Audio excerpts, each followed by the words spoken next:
Welcome to IETV. My name is Rudy Mazzetta. I'm a reporter with Investment Executive, and I'm here with Terry Ritchie, a cross-border expert on tax and estate issues. Welcome, Terry. Thanks.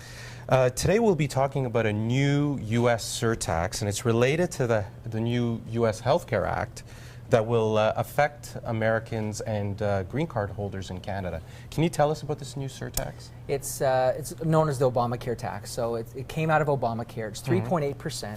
It's a tax that's applied on passive income, so income, not employment income, so income from interest, dividends, capital gains, rental property, things of that nature.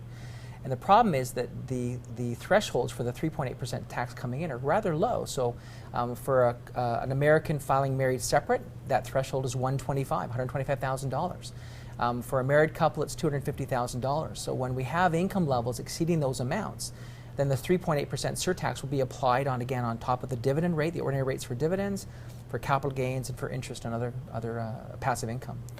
How will U.S. citizens living in Canada be affected by the new surtax? Well, I think for most Americans in Canada, it's going to be a bit of a surprise because in past years, the traditional American in Canada probably didn't pay any additional tax beyond what we paid in Canada.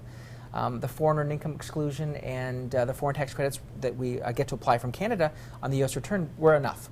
But now we have this disparity in rates, because we have capital gain rates that might be higher, we have dividend rates that might be higher, and so they may have to be dipping into their pocket in the future to cover this extra tax. Because there is no foreign tax credit that can be used to offset. Yeah, so that's the rumor right now. The rumor right now is that the 3.8% surtax, the Obamacare tax, is not foreign tax credit eligible.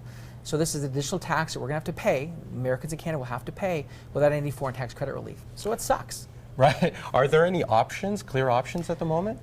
You know what, there really isn't per se, unless we can get Canada and the U.S. to sort of work out some arrangement around changing their policies to allow Canada or Canada allows this foreign tax credit to be available to Americans.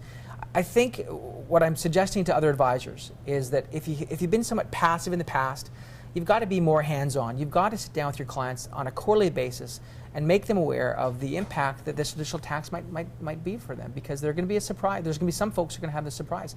And they're not happy because they're not benefiting from the Obamacare, the healthcare system in the U.S., but are having to basically pay for it. Wow. Well, thank you for explaining that to us, and thank you for joining us on IETV.